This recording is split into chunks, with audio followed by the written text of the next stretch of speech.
massive week, UFC International Fight Week.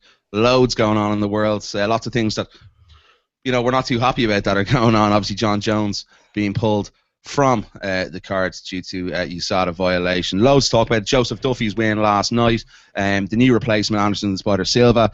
Eddie Alvarez, new champion. And we're gonna look forward to. Why am I getting loads of feedback in my ear here? You sound okay to me. And we're going to have a look at UFC 200 and other stuff. We're gonna do lots of stuff. Yeah, it's gonna be great.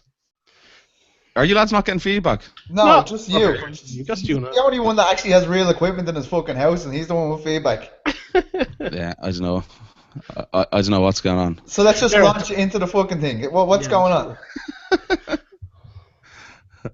So anyway, let's get into it. Go on. Let's talk about Joseph Duffy first. Petesy, what do you think of Joseph Duffy? Well, Jesus, I would have won a double if he had a KO, man. When he hit him with the right hand, I was like, come on, Joe. No need for them submissions. Stop it. But no, it was brilliant. Absolutely brilliant. 25 seconds. I mean, I know you had him down first round KO. You said that to me a good few times. But I just expected him to be a bit tentative. And I suppose that's the best possible result we could have asked for. Him coming out so confident, showing no kind of ill effects from the last fight. You know, some people get tentative after they've had a fight like that. He came out, looked as free-flowing as ever. And that right hand was just a thing of beauty. And then the back take, trapping the arm, beautiful. Beautiful. A lot of technique in 25 seconds. A lot, yeah. I thought, like, he was very slick. It's always a thing with Joseph Duffy. He always looks slick. But as you said, 25 seconds after coming off of a loss like Dustin Poirier. But I suppose the loss of Dustin Poirier was a loss kind of that you could learn a lot from. You know, it wasn't like it was a devastating loss, but it wasn't like a loss where like his game was torn apart and like he was showed up or anything. I think it's something like it's a base from where he can work from. I'm still always kind of say he isn't long back to MMA. Like he was a boxer and he obviously was at MMA before, went to boxing and then came back. But he's still not long back. Like to be up with the likes of Dustin Poirier in his last fight, only 18 months, 2 years back.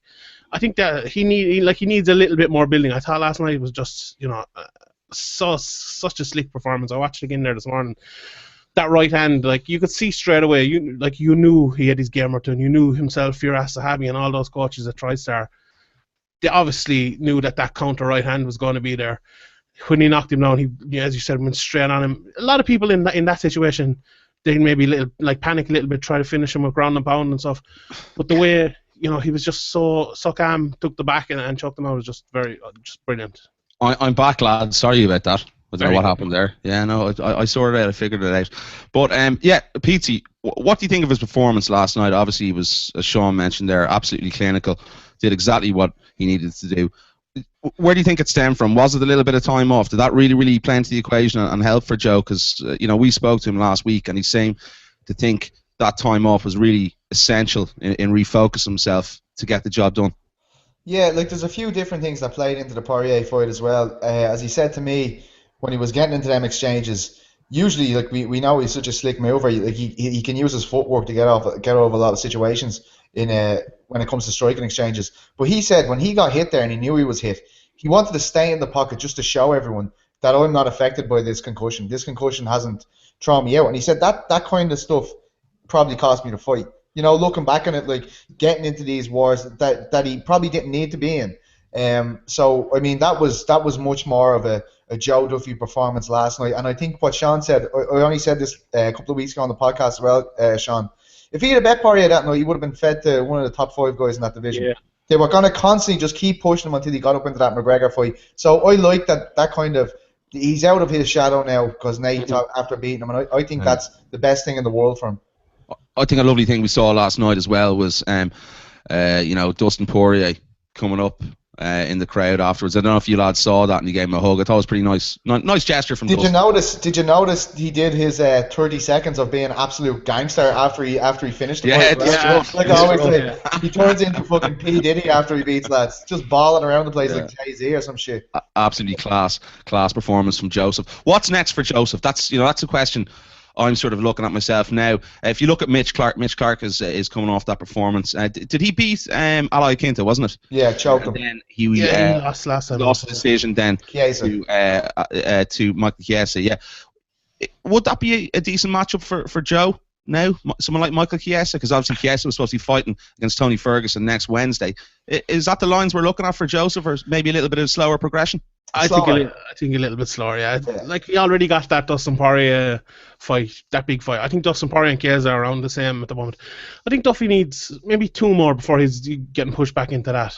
Like there's no rush, especially at 155 pounds. Like when guys come into the UFC, they kind of go on this. If there's a guy, say like McGregor or like Duffy, who have kind of a name coming into the UFC, they put them in like a fast progression. I think they did the kind of the same with Sergio Pettis when he came in. And sometimes when they lose, you need to slow that. You need to slow that roll and kind of bring him back a bit. So I think Duffy's there now. I'd like to see him against 2015. Yeah, no, you're dead right. But you know what I think would be a good fight for him? And he's a real gatekeeper of the division. He's fighting tonight. Ross Pearson. I'd love to see him fight Pearson, because Pearson's got great hands. Let's see how good Joe's hands are. You know, I mean, now they're really good, but Pearson's got great fucking technique as well. And it would be a kind of a stand-up fight, I think. And I think a lot of fans would enjoy that. And there's the England-Ireland thing there as well. We all kind of enjoy. You mentioned it there. We'll move to it while we're on that subject. The Ultimate Fighter finale goes down tonight, obviously, in Las Vegas. And the main event's obviously intriguing fight. Claudia Gadelha against Yana Jędrzejczyk. You know, I'm siding with Claudia, especially after the first fight, and a lot of people are, I think. How do you guys see that one, faring? Or are we going to see an upset? What's going to happen tonight in that fight? Petesy? Well, I personally think, I think Gadelha is definitely going to be the strongest challenge she's had, but I don't know. I just think there's a lot of things coming into this fight. I mean, you see how emotional Jędrzejczyk seems to be in that series of TUF. Now, I didn't watch a bar of it. I watched one fight, the last fight I think I watched on it. But all the clips that we're seeing, like she's very emotional. But I just fancy her to get the job done. I just think she's grown. She's kind of, her striking has become so much more functional in MMA since we saw her first. And Gadelha definitely has a dynamic game that can cause her problems, but I just fancy Jędrzejczyk to get it done. I think it's going to be 5 rounds though. I can see it going the full way. Sean, can I ask you? Obviously, Peter mentioned the mind games there. We've seen on the show Claudia has really been very cool. Joanna's gone OTT with her anger, aggression, right in Claudia's face, fighting on a lot of emotion. Is that a good thing or bad thing for her tonight? I don't know if she's fighting on emotion really. But I think that's just the way she is. Like we haven't really seen much of her, and it kind of tends to happen with people on The Ultimate Fighter. We kind of see the real version. Remember Matt Hughes back in the day? He was kind of a big fan favorite, and then people kind of saw what he was really like, and were like, "Oh, maybe we shouldn't really be such a fan favorite." I think Jędrzejczyk's a little bit the same.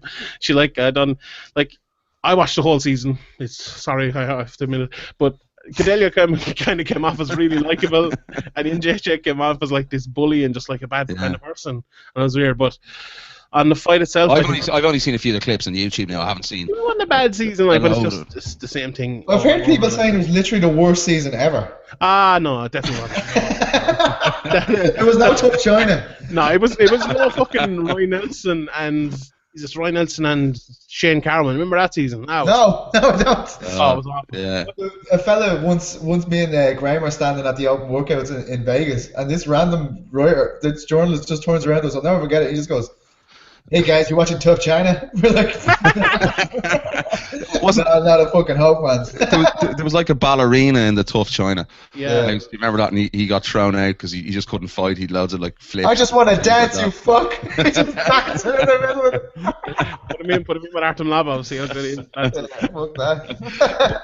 Like on the actual fight itself. Yeah, on the fight itself. I think Jędrzejczyk is going to blow her away, to be honest. Like the first meeting, it was blow close. her away. That's a strong statement. Yeah, I think she will. The first fight, it was Jędrzejczyk's first fight at 115 pounds, I believe. Her first fight in the UFC. She just looked different. Like the weight cut was a lot different. She looked a lot more slender. She hasn't like the muscle and the physique that she has today. I know she's at the same weight and everything, but it's just different. She's now the champion. Gadelha She's fought 3 times since. Gedelia's only had kind of the 1 fight since, or maybe 2. No, I think it was only 1. But her takedown defense has improved dramatically as well. It has, yeah, it has, and that's a huge thing. Like if it stays on the feet, I don't think there's any question that Jędrzejczyk's going to win. I think there's questions over Gedelia's cardio as well. Even though she won the 3rd round in the last fight, in previous fights, she has shown a bit of a weakness there. But I think Jędrzejczyk is just too good. I think she's going to keep her at the end of her jab. She's going to stop those takedowns. She's just going to batter her over 2 or 3 rounds, and I think she'll get the finish.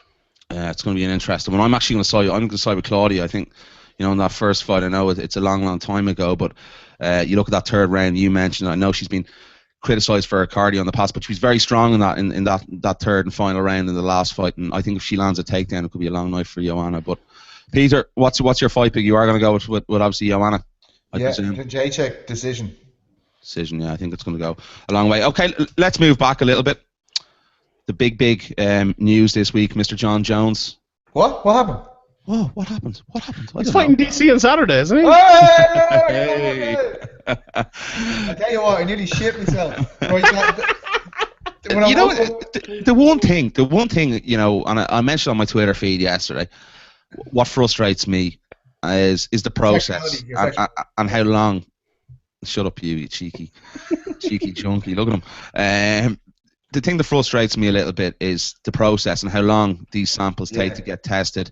They did the test on June 16th, I believe it was, and we only hear 2 or 3 days beforehand. There must be some way they can do it, within a week, especially, when there's so much money at stake, so much on the line.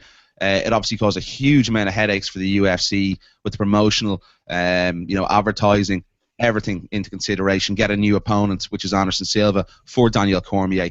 Just your thoughts on that, on what USADA are doing. It's sort of like as if Jeff Nowitzki wanted a bit of the spotlight, and I think actually even Lance Armstrong tweeted that out. Thoughts? Of course he fucking did, Lance Armstrong. Come on. I tell you what. UFC should have known this could have happened when they signed up to this. Yeah. That's the consequence. They want a fully clean sport. Guess what, boys? This is going to happen. The big problem for me is this tainted bullshit, the tainted supplements thing. I mean, they're going to need to literally, how the fuck, if this keeps happening, it's some type of loophole where it basically makes a ban happen, but then the person comes off looking like they did nothing, really. Yeah. So what they need to do is they need to get some type of test that you can do on all your supplements before our camp starts. Get all your shit together. This is what I'm going to use. All of this. Let's completely check that. Let's make sure everything's done. And then if it's good to go, it's good to go. If it isn't, they say, listen, you can't take that. That's the end of it. They need to put something in place. And I was glad John Morgan asked the question yesterday, actually, during the press conference. He was like, say you get a new supplement. What do you do with that? What do you actually do with that? Because that's something that needs to be, that's a conversation that needs to be really, really, all the time that needs to happen for fighters, I think. If this situation can happen, we need to make sure it never happens again in terms of a massive event, 3 days before Jon Jones gets pulled out. And I can tell you one thing, I'd say Mr. Conor McGregor is quite happy, you know what I mean, in terms of... Sitting there he was yesterday. This, by getting Brock in, to me, that was like a public challenge to McGregor. We're going to get the lad in, who everybody thinks holds the record. Now let's see what you can do a month later in the Team Over Arena. But whose fault is it? Is it the UFC's? Is it USADA's? It's Jon Jones' fault. Well, Jon Jones' fault. Yeah, well, obviously John's, but surely they knew a little bit sooner and only brought it up. I can't understand how they only knew 72 hours out from the fight. It's a bit. Well, you can guarantee. You can guarantee UFC didn't want it to happen like that. You can guarantee Jones didn't want it to happen like that. So it would have to have been USADA. I don't think they would have known before that because I don't know. What Dana said, and I've heard this a couple times before, it was with someone else as well. Was it Timmy? Someone, I can't remember who, but when they get a test, like Jones has said, it's something flagged and a failure, right? They go and test him again. They test him 4 or 5 times to see if they can get a second reading. So, say if they test him on a Friday and he fails for it, they test him again on the next Sunday and he fails for it again. You could that's more proof for them. So they just kind of do it to cover their own backs, and obviously they've been doing it over the last few days. So, I think this, in one way, it's a good thing because this kind of proves USADA is a real third party kind of thing, who's willing to take out the big fights for the sake of people who actually fail drug tests. So it's good in that way. But as you say, it's not perfect. I mean, we know it's not perfect. It's, if they could, those tests should be brought in. Yeah. The next day, tested, and we'll find out, just like they did with the B sample this time. So, it's a tough one. Obviously, you could feel sorry for Jon Jones in one way if get out of here. But if it's a supplement thing, but this supplementing, as Pete says, I think Luke Thomas has done great work on it. That there's a huge supplement problem with tainted supplements in America. Yeah. But if this is costing you fucking, like, what's Jon Jones getting paid? 5 or 6 million? You go and get those fucking. You let nothing into your body without getting it tested, unless you're with rosnutrition.com, where you can get 25% off for carbs using promo code TUF. And they fucking hell. and test everything. So unless you're with them, unless you're with them, you need to go and get everything tested. That's what I think. Let's look at the punishment. Yeah, no, there needs to be a process. There needs to be a fucking process.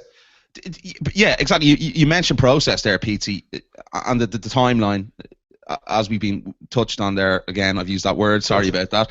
The timeline for USADA in releasing these results. Obviously, we mentioned 72 hours out. Surely, going forward in the future, the UFC must try and get it, at least a week beforehand, so they can find. Well, I don't think it's UFC's responsibility. I think it's. A fighter has an agreement, maybe it will be the word, where they, these guys that are getting tested, random testing 4 weeks out before the fight, we'll get the results back to you within 10 days of the card actually taking place. But, like, what if they test them in, like, 3 days before the card and then they fail? It's kind of the same thing. It's not, it's not time intensive. But he wasn't tested 3 days before the card. That's my point. Yeah, I get you. Yeah, one thing that's, I don't know, like, see the way, I know your woman was shite that got up and talked after the press conference, but she was saying he's been tested in police stations every week for alcohol and drugs.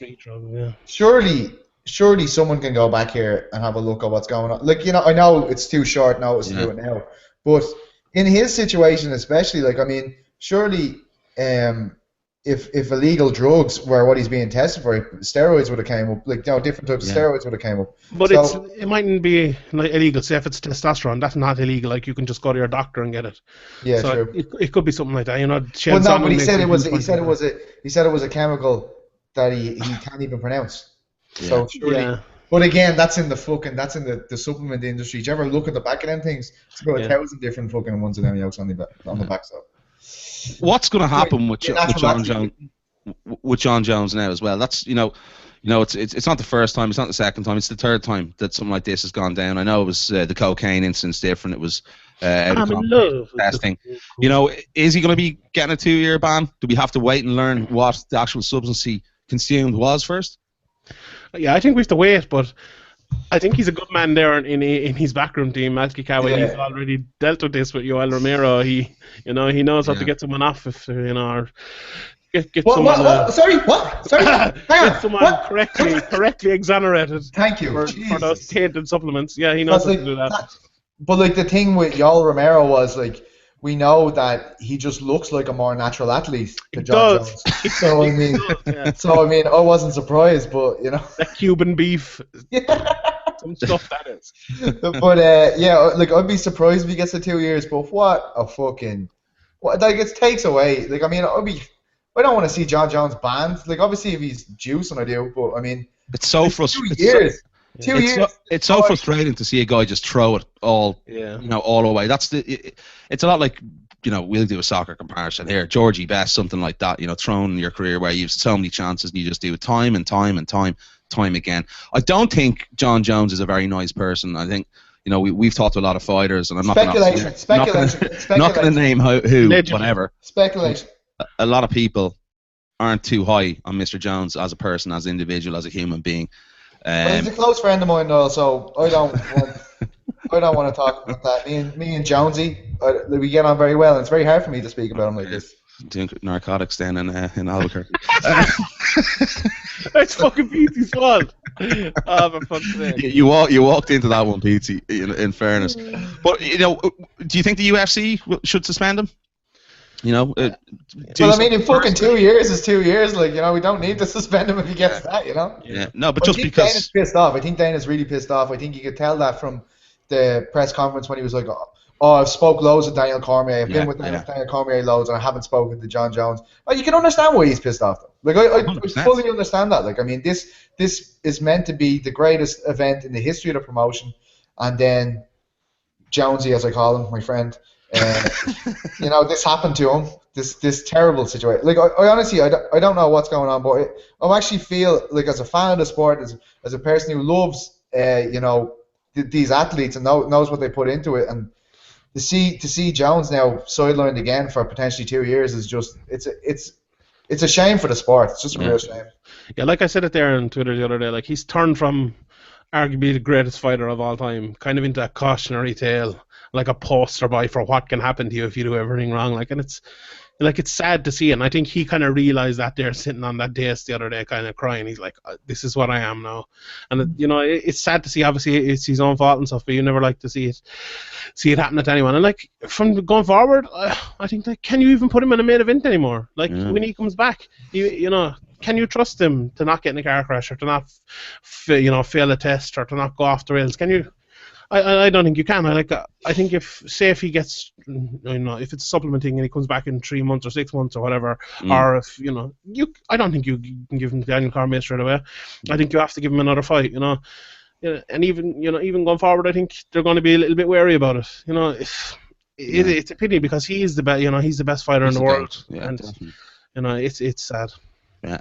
Okay, I think a good segue into our next thing I want to mention. You mentioned that we talked about a little bit off air, was the press conference yesterday with Conor McGregor and Nate Diaz. Conor McGregor must be sitting on smiling, Petesy, having a good little chuggle. What obviously went on, because he didn't turn up for that press conference. Just thoughts on what Conor was saying yesterday at the presser. Very interesting. I thought, actually, that the presser wasn't quite the spectacle I wanted it to be. And I think the sound kind of messed that up, because Nate Diaz, like, Conor's kind of feeding him lines to start exchanges, like he's calling him lanky and ugly and all this kind of stuff. And Nate's sitting there going, "What the fuck?" You know what I mean? So that, like, I mean, they couldn't really get the back and forth going. But very interesting to see. Just if the UFC are looking for a new sound guy, yeah, no worries. Just give me a shout. What? It took about fucking an hour and a half to get this fucking hangout started. I said. What happened there? What are you talking about? I'm no hangout expert. I never said that. Why was my good answer ruined by you two fuckers? What happened there? Why did you have to say that? I'm sorry. I apologize, Petey. Oh. Great. Okay, finish off your answer. Sorry. So Conor was saying during it, he's like, "This is kind of my fault, but it's kind of their fault too." So I don't think they've had any kind of come to Jesus meeting where they both kind of went, "Oh yeah, no, let's be friends now." Yeah. And Conor's talking about the company being valued at 4.2 billion because he's in it. You know, he then says, like, as he's saying this, Dana White's face is just brilliant, because he's like looking around, like his face twisting up and stuff. He's like, why is he talking about this? Like, he is like, Dana's gone out of his way to deny anything of this happening, and then his biggest superstar is sitting to the left of him going, "That offer, yeah, that's because of me." You know, it was very funny. And then the other thing I noticed was this thing. I knew that this would be a thing. Like, he'd want to outsell them, and then straight away in his first answer he said, "Let's come back on August 20th, the real 200." So in his head straight away, he's already thinking about it. You know what I mean? I think he has a great chance of doing it. I think the press conference was just a waste of time, to be honest, the way it turned out. Like, they had great intentions and stuff behind it, but the lads couldn't hear the questions. They couldn't hear the questions because it was a fucking disaster. It's not even just that. Like, I think McGregor was all right. Like, he heard a lot of the questions, and he said his lines and stuff, and he as Petey, like everything Petey said there was very good. Like he spoke in headlines like he always does. But I think it just got buried. Like, it just yesterday wasn't the time for it. Maybe if it was happening now today, it'd be different. Because there's a little bit of cool. Nothing happened this morning really. There's a little bit of downtime. It would have been grand today, but yesterday was just manic. It was just insane. And there was a lot more respect between the two as well. I thought. Yeah, that's because they couldn't fucking hear each other. Yeah, that's true. He was calling him ugly. I'm gonna kill him. It's a bad state of affairs when the best thing about a press conference is fucking Andrew McGahan standing up like. So Andrew, he's actually working his fucking dick off this week. He is fair. He's not like doing him. very well. Some great stuff. Okay. We might as well scoot it on along. Do we have a result for Dave Fogarty's fight yet? I don't know. Graham said he was going to post it up when it came out. I heard the unfortunate news about Keane, which is unfortunate, I think. But it is unfortunate. Why would you think it wasn't? Jeez Christ. No, of course it is. I'm not saying that. Yeah, unfortunately. Misha made weight as well, by the way. She was apparently under it, and Johnny. Yeah, let's talk about that mess. Dave is in the final. Dave is in the motherfucking final. Dave's in the final. Well done, Dave. Go on, Yogerty. Well done, Dave Fogarty. Yogerty. Congratulations, Dave. Here we are. He will face Braden Graham in the final. Good man, Dave. Did he triangle a fool again, did he? No, decision. That's great news. Great stuff. Great stuff. Decision. Semi-finals of the world sorted out there. Pete, get your camera out there, Pete. Come on. It's not enough. We don't need you, Dave. We don't need you. Okay. What were we going to move on to? Sorry, I was going to say. Silva and DC. Will we have a little chat about that? We're going to talk about Misha Tate getting into the nip. Sorry, no. What I want to talk about is the other mess the UFC have made this week, changing the main event again last night. You know, what's that all about? You know, telling Mark Hunt and Brock Lesnar their main event, and then change it to Misha Tate, obviously against Amanda Nunes. What an absolute dire mess this week has been. Unless it's Ronda really Rousey. From the UFC's point of view. They've set the precedent with Conor and Nate obviously having a main event ahead of a title fight, and now they go doing this. Just, beyond me, whoever's making these decisions, I think it's just crazy. What can happen, though, in that fight for it to be a huge crescendo? Like, I don't think there's anything that... I know, okay, if Ronda Rousey comes in and they do a stare down, that'd be great. Caraway climbs in over the top and the romantic weights come together. Yeah, I still don't think anything is going to top Mark Hunt knocking the shit out of Brock Lesnar. Yeah. I don't think anything is going to top that. Like, I know, okay, like if you're going by, say if you're Mark Hunt and Brock Lesnar, how do you feel?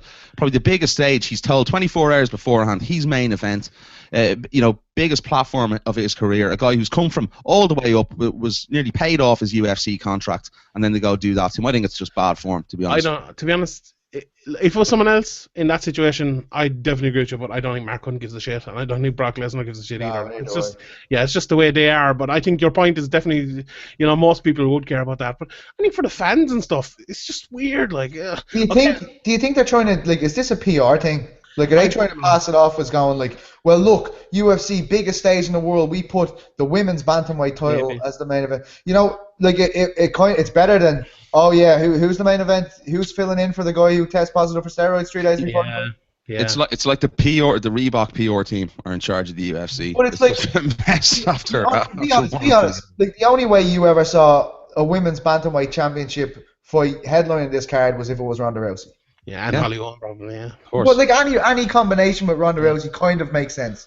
You can argue it, but there's no way in a million years that Amanda Nunes. Yeah. That was the worst of the men those fights. It's a good fight, but I think Aldo and Edgar, I know it's not for the real title. The thing about this is, right, people are probably at home around, what the fuck, this is their only real title. And you're right, from a sporting point of view. But this is not just sport. This is entertainment as well. And you want you wanted to build to that crescendo, and that's just not gonna. It's not gonna deliver it. I don't think. It's almost like it's going backwards. We're starting off with the third fight from the top, which is the main event, and we're working back. Weird. So it's actually probably better if you don't want to tune in and watch the fight. You got to go to bed a bit earlier. Sexist. I'm sorry, Sean. I'm really sorry about Niall. He's That's okay, people. That's okay. Yeah. I'm sorry. Sorry, Jippo. But let's talk about that fight. I've Mark Hunt, but I've been leaning a little bit. If Lesnar goes out like a freight train in the first round, surely he's a good chance in the first 2 minutes. I know he hasn't been in there 5 years, but if he goes in and lands a takedown and Mark Hunt gets a bit of ground and pound, it's good night. Is that a real possibility happening? It's possible, but... And if Rianti had balls, she'd be my uncle. Yeah, me knocking out Mark Hunt is also possible. You know, I think Mark Hunt is going to beat him so badly that Randy Orton's going to have a chance to beat him at SummerSlam. That's how badly he's going to beat him. Like, If I manage to rustle together any money at all in the next 2 days, how will you stop? He goes on about how poor he is. You fucking min. Look at the big gaff here. 18 jobs, like what the fuck? Yeah. Look, man. Oh, a poor Peter. Listen, Cry me a sorry. river. I'm sorry. I'm amazing at what I do. All right, Jesus Christ. Fuck off. Go on anyway. If you get money together, what are you gonna do? Lump it all on fucking Mark Hunt first round. Yeah, I'd be very surprised if it does go outside the Graham was first getting round. into his head here last night. We're watching the fights here last night, and he was like, yeah, "Brock can definitely do it, though. You know, Brock can do it, though. You can do it." And I was like, He could, yeah. like, but no. Of course he can do it. There's every chance he can do it. The first round, like Brock is a big dude, man. No, but at the start I was like, fuck off, Graham. And then we're outside, and I was like, but seriously, do you really think? You know what I mean? Yeah. Imagine how. No, but imagine how rusty he is. Like, he lives in the middle of fucking Canada, nowhere. Like, but He doesn't even look comfortable standing up anymore. Like, I was watching him at that. He's no one to wrestle with. He's no one to practice. Like, he's done 3 weeks wrestling and everything. I think now, Petesy, you said now we were talking on the radio the other night, myself and Petesy, and Petesy said you reckon he's been training since what is it, May? April. Well, not training, but that's when they first reached out to him. I don't know if he did anything then, but I know that UFC reached out to him in April. I don't know if he's been training since then, but Mark Hunt said as well 3 months ago was when he first heard, like, be ready for 200. So I don't know if that means he was getting ready since then, but I think he was aware of it. Did he do an open workout the other day?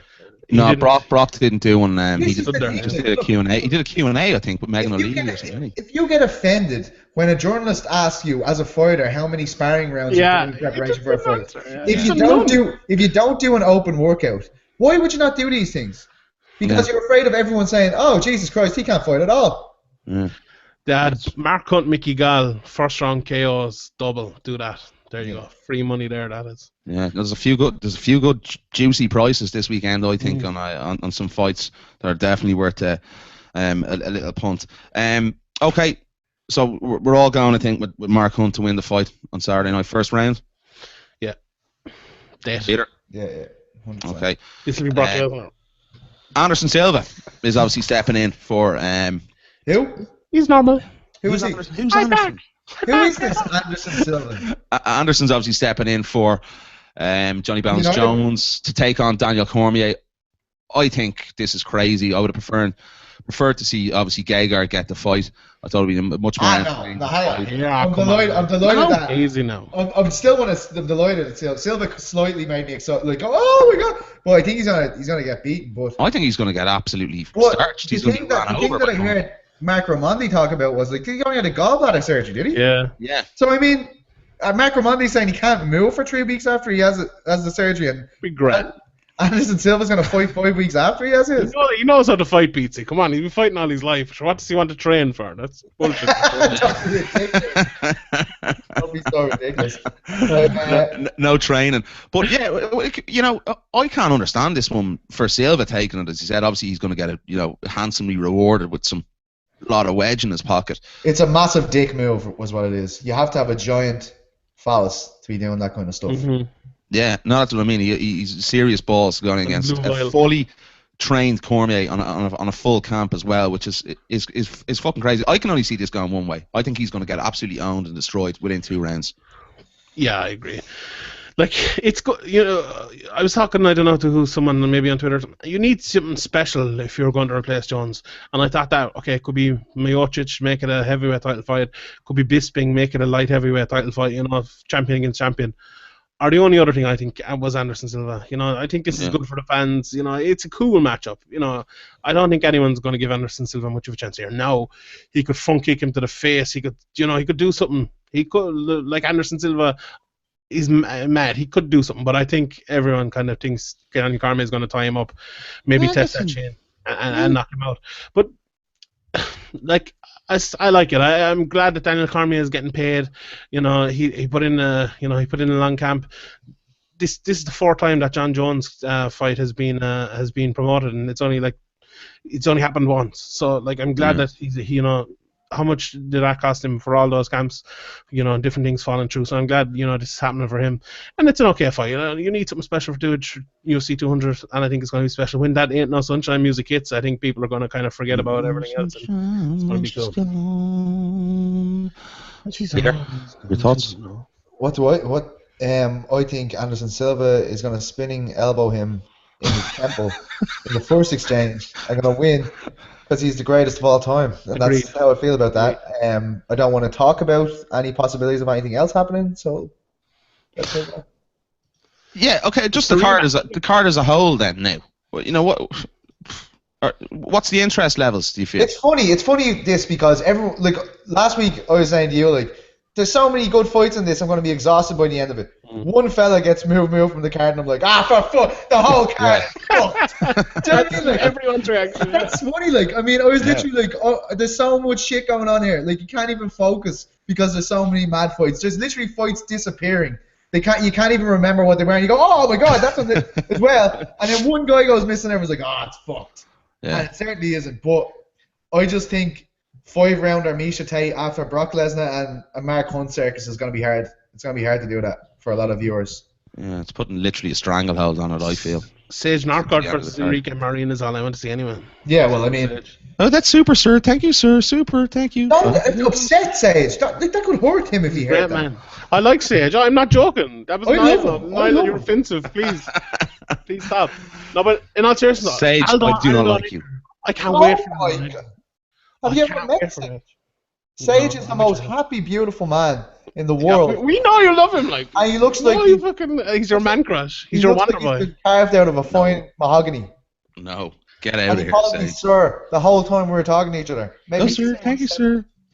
Thank you, sir. And I just couldn't stop looking at his arms. I was like, oh my god. I thought you were going to say arms. He wouldn't turn around for me. He's fucking better off. No, honestly, I met him and his dad, and like, you couldn't meet lovelier people. Like, I'm not messing with you. I felt like I needed to move away from them in case they caught some of my badness. I was like, I can't. Was his dad not a bad? No. Listen, Niall. You shut your fucking We've had enough of those. We've had enough of those accusations. Just leave Sean. Sean was in a good mood till he got on the fucking radio with you, and you're gonna send him home in tears. Sage did nothing. His dad did nothing, and he's gonna be a champion, right? Okay, UFC 300. The American dream. Okay, one last sort of talking point. Huge win for Eddie Alvarez last night. Got the job. You must have been delighted with that because you're the only person in the world that was going, it would happen. Do you know, as soon as he knocked it, I was like, waiting for an L tweet out of Niall here. I said it was going to happen. But you also said decision. Oh no, yeah, no. I was just about to say that to you. Did call a decision. Yeah, I'm not. You're the one who's trying to beat me up the other way around. So I don't know what you're going on about, Carol. There, to be honest. Whatever. You're the one talking schmack. But no, seriously, in all fairness, really impressive performance from Eddie Alvarez. No, I don't think anyone expected to win like that. He got rocked on the chin, and once you hit Eddie on the chin, he's going to respond back. And his recovery is sensational. I think his recovery, we've seen that in the Chandler trilogy, those really good fights. I was really happy for Eddie because he's a really sort of one of these characters. He's worked his way all the way up from the bottom. Had a few setbacks along the way, obviously, when he was with Bellator. They wouldn't release him towards the UFC. He got his moment last night.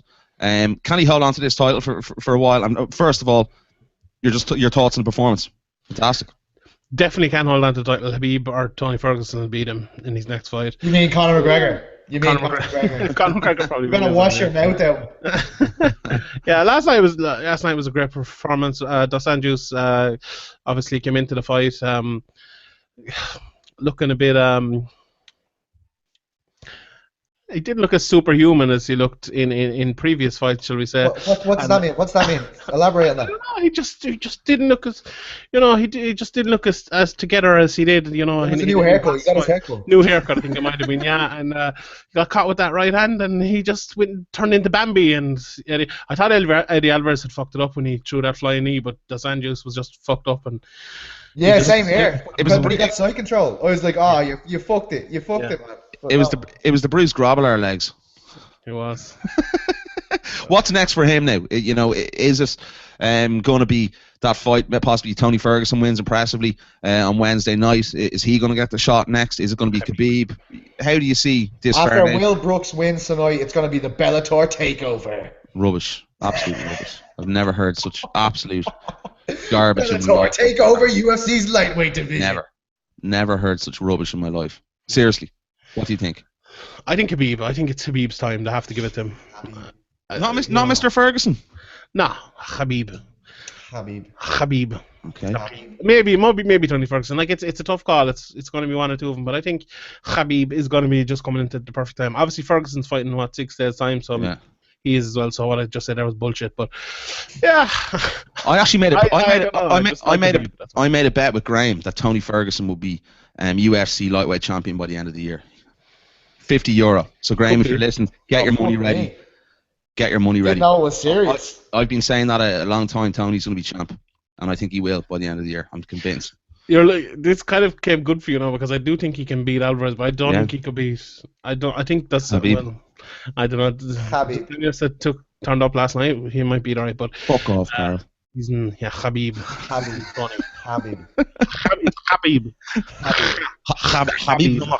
Everyone just do the sound at the start there just to get it. Habib. You filthy git, Carl. Oh, Jesus Christ. I didn't say anything. I was just quiet there. No, just doing hawkers and stuff. Okay, guys. Anything else you want to touch on, Peter, before we wrap this up? I met with Ryan Curtis, one of the most promising young professionals in this country. I met with him there today, and we're going to have an article out next Wednesday as part of this countdown to Bama thing that we're doing. So fucking chill. It's all yours on chill. Yep. I'm trying to write for all of the promotions. That's a bit of a conflict of interest. I think they should fire you. That money in my account, that wouldn't be a conflict of interest right now, I'll tell you. I was just resting in my account. Gonna go around looking on the carpet now for a few crumbs for me dinner. Sean, what's going on with you? I want to know any last thoughts? Aldo and Edgar. That's the fight I'm most. Oh yeah, we have to talk about Aldo, that. I forgot about that. Holy, I'm going, and I've said it. I'll go on record again. Frankie Edgar, in devastating fashion on Saturday night, and I truly believe that. And I think it'd be bad for the sport now. You know, Conor said yesterday he's going to come back to 45, after the Diaz fight, regardless, and see to the rest of the division. I think it would be bad for that division if Frankie doesn't win on Saturday. I think we need to see Frankie win on Saturday, for that Conor McGregor and Frankie Edgar fight to happen, because you know it should have happened by now, in my opinion. It should have happened this weekend, and it didn't. And I just think it just has to happen, because Frankie is the best featherweight in the world outside of McGregor. Let's be honest.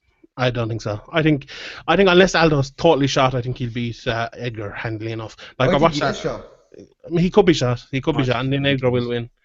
But like that first fight, I watched it again, and Aldo just handled him. Like he kept him at the end of the jab. He's just too big, too long.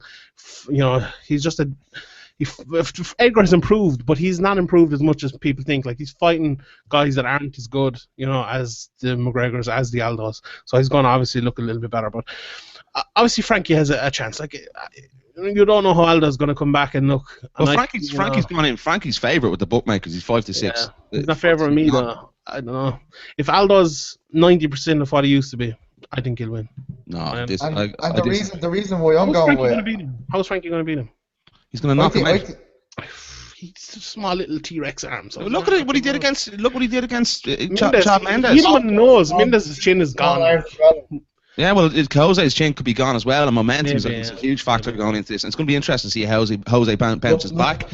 Look how defensive Niall's getting about his Frankie Edgar team. I'm not at all. It's just how dare you, Sean? It's not. You're such a bad son. Like the majority of the public and the majority of the media, I believe the fight should have happened by now. A lot, you know, you see the polls out there. You heard what most people said. It should have happened this weekend, and it didn't. And it needs to happen. And I think I'm gonna yeah.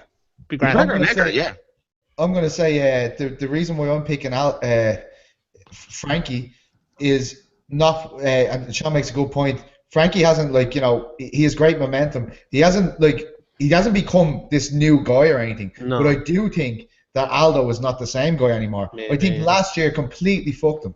I think just you could even see it in his eyes. I can remember I saw him in January in Boston. He was and I was just like, no, but I saw him in January in Boston, like before all this stuff happened. Like, I remember just being around him, I was like, this guy's a champion. You know, you could feel like you're in the presence of someone great when he was there. And then just when I saw him in that World Tour in Dublin, I was like, this is killing him. This is killing him. And then at the end of all of that, he gets flash KO'd. Like, I mean, that's for a guy who was as amazing, as untouchable as Aldo was, to get flash KO'd. That's massive. Yeah. That is fucking massive. Like, look at what's happened to Anderson Silva since he got flash KO'd. He's not won a fight, has he? Has he won a fight? Yeah, he bet Diaz. He bet Diaz. Sorry, that's it. Yeah, no, I think if you, in fairness to Frankie as well, I think you have to go, as Sean said, he's made improvements, and it's hard to make improvements when you get to that age. He has, in fairness, the last 3 fights, you can't deny it. He's made improvements, but he's not. The last 4. I think that's what people are saying. Like, yeah, I agree with that. No, I think Frankie's, I'm going for KO though, because of Aldo rather than Frankie. I'm not going. Just there was something's different about Aldo. Even looking at him, he doesn't seem like the magic isn't there anymore. But do you not feel over the last few fights, even we look back when Frankie was at lightweight, obviously it's a different weight class. He's slightly bigger at 45, not much. He's probably a natural 35er, Frankie, if we're all honest about it. Do you not think he's put killer instinct into his game though? Because he didn't have that in the lightweight division, even though. Who's he fighting now? Like, he's fighting. No, Swanson is who he's fighting, Sean. No, but I'm saying Alvarez lost around against him, like. Yeah, but I'm saying he's been putting away guys now where he wasn't at 155, and I know he's coming down a division, but as we touch towards, I've stopped using that word, momentum again. He's going to have an advantage, I think, going into this. And I do agree with Pete. I'm going to look for a knockout second, third round for me. I look at fights like on a technical level. I've got the camera. Like, I don't look at it like on a momentum. I don't like if form is a good thing, like, but Aldo could be shot. Like, he could come in and he could be shot and he could lose to him, definitely. But I don't know. Just I watched that last fight and it's kind of stuck in my head, and I see, like, if he's any way close to what he is, like, then if his chin isn't gone, if he can still fight the way he was, I think he'll beat Edgar. But obviously he mightn't be. I think Petesy made some great points there. Like, he could be a change man. He definitely could be, but I don't know if he is. And I can't pick him on something I don't know. I can only pick him on what I do know, and what I do know is he's bigger than him, and I think he's a better fighter than him. Well, let's be honest. Fighting comes down to a lot more than just technique. It does. Yeah. The aspect is so big. But I understand what you're saying, but I'm interested to see Aldo. Like, I'd actually love to see Aldo go out there and fight competitive. Great fighter. I'd love to see. Like, he was one of my favorite fighters. Like, he is one of my favorite fighters. Yeah. But I just don't think it's there anymore. And there's nothing worse than when you've admired someone for so long and you're expecting the same guy to show up and then he doesn't. And it's just. I have a feeling this could be the time that Aldo, like, again, obviously McGregor did it to him, but I have a feeling that people think Aldo's going to come back and be like he used to be. I just don't think he can do that anymore. I think he is. I think he's going to smash Frankie Edgar. There you go. Are you going decision or KO? I think decision. Frankie Edgar has made a fucking granite, and he's taken no damage in the last while, and I think that's. I wrote an article about 4 fights ago about Frankie going, when is this man's durability going to stop? So obviously I was thinking it was going to back then, but no. It's not because he's been fighting no one, realistically. What? No, Cub Swanson has stopping power. Yeah. Yeah, because Cub Swanson's fucking laid in his back for 25 minutes. Like. Lads, I generally think you're cutting Frankie short here. On his ability. I just said he's going to win by knockout. I know, yeah, but yeah. I am. I definitely am. I think Aldo's going to destroy him. No, I actually. I think it's the other way around. I generally do. I think, and you look at his training camp as well.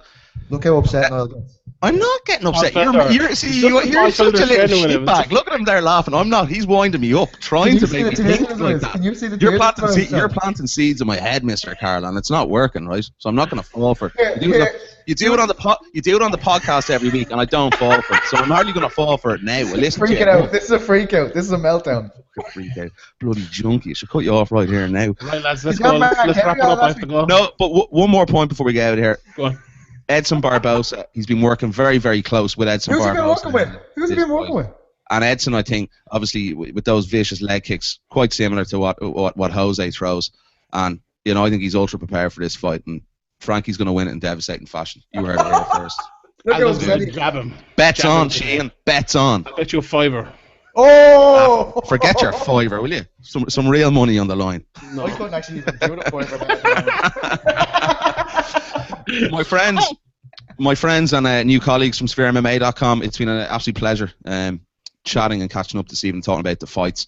Mr. Peter Carroll, you can. What's your Twitter handle? At PT Carroll. So hit him up at PT Carroll. Don't bother hitting Sean up because I'm annoyed with him now. I'm messing. Sean, what's your Twitter handle? At Sean Sheehan Ba. And you can find me at Niall Verified. And you can catch me at Niall McGrath 4. What time? Sean Sheehan MMA. Oh, what time are the fights kicking off tonight? 11 again, is it? I'll tweet it. Everyone go on my Twitter page. I'll tweet it right now. There you have it, guys. It's been a pleasure catching up. Thanks everyone for listening to the show, and I'm sure we'll be back again next week during the week to talk obviously about UFC 200. Hopefully we got a really, really good solid card and a solid card. A solid card. Oh, solid. Solid. Oh, Salad. sorry. What are you talking about? Jesus Christ. Maybe a show was on live radio. So yeah, thanks a million for listening, guys, and I'm sure we'll be back again during the week, as I said. Appreciate it. Sorry about Niall, guys. Fuck Peter Bye. Carroll.